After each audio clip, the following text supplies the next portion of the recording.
ఈ వీడియో అమ్మాయిలకి, నువ్వు ఒక అబ్బాయిని లవ్ చేసావు. ఎంతలా లవ్ చేసావంటే వాడు లేకపోతే నువ్వు చచ్చిపోతావు. చస్తే ఇద్దరం కలిసి చచ్చిపోదాం, బతికితే ఇద్దరం కలిసి బతికిదాం అన్న ఆలోచన నీది.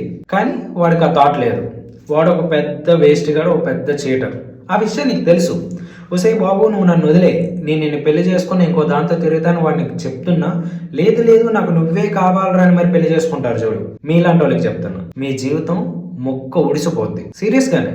ఎందుకంటే వాడికి వద్దు మొర్ర అని చెప్పి నీకు ముందే చెప్తున్నాడు. వినొచ్చు కదా. వాడిది కాకపోతే ఇంకెవరిది వెళ్దా?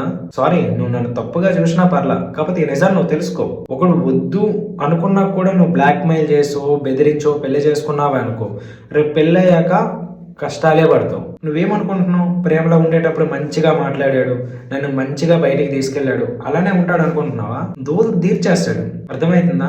వాడికి అవసరమైతే నీ పక్కలోకి వచ్చి నిన్ను మింగుతాడు. వాడి అవసరం తీరాక నిన్ను అలానే చూస్తాడు. నువ్వు లవ్ చేసినాడు వద్దన్నాడంటే వదిలేసి నీ లైఫ్ ఏదో నువ్వు చూసుకో. బ్రతికితే సింగిల్ గా బ్రతుకు. లేదు అనుకుంటే ఒక మంచోని మ్యారేజ్ చేసుకో. ఈ కాలం ఎవ్వరు పెద్ద ఇదేం కాదు, అందరూ ఎక్కడో దగ్గర మిస్టేక్ చేస్తున్న వాళ్ళే. కాకపోతే ఆ మిస్టేక్ నువ్వు రియలైజ్ అయ్యావు అనుకో, నీ జీవితం ఖచ్చితంగా బాగుంటది. అలా కాకుండా నిన్న శీలాన్ని పోగొట్టేసుకున్నాను, ఆడే దీనికి ఓనర్ అవ్వాలి అని నువ్వు కూర్చున్నావు అనుకో, జీవితాంతం సంకనాకి పోతావు. పిల్లలు పుడతారు, డైపర్లు కొనడానికి కూడా డబ్బులు ఇవ్వడాడు. మీ అమ్మ వల్ల నిన్ను చూడరు.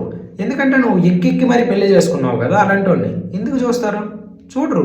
వాళ్ళు క్లియర్గా చెప్పారు వద్దని, అయినా వినకుండా ఈడిదే కావాలని పట్టుబడి పెళ్లి చేసుకున్నావు. తప్పు నీది. నేను మళ్ళీ చెప్తున్నా, వాడు వద్దు అనుకుని నిన్ను చులకనగా చూశాక కూడా నువ్వు వాడినే కావాలని పెళ్లి చేసుకుంటే మాత్రం ఖచ్చితంగా లైఫ్ లో దెబ్బ అయిపోతావు. నేను బెట్ కాస్ మరీ చెప్తా, ఎవరైనా ఒక్క అమ్మాయితోని వాడు వద్దన్నా సరే నేను పెళ్లి చేసుకుని సుఖంగా ఉన్నాను అనే అమ్మాయి ఉంటే చూపించు. ఖచ్చితంగా చూపించలేరు. కానీ ఒక మగాడు అలా కాదు తెలుసా. ఒక ఆడదాయి వద్దు అంటే వాడు వదిలేస్తాడు. ఎందుకో తెలుసా? వాడికి ఇవన్నీ తెలుసు. కాదు అనుకున్నాక పెళ్లి చేసుకున్నాను అనుకో, ఖచ్చితంగా ఇది నాకు పెద్ద ఎంత పెడతాది అని అక్కడ క్లియర్గా అర్థమవుతుంది. ఇక్కడ అర్థం కావాల్సింది మీ అమ్మాయిలకే.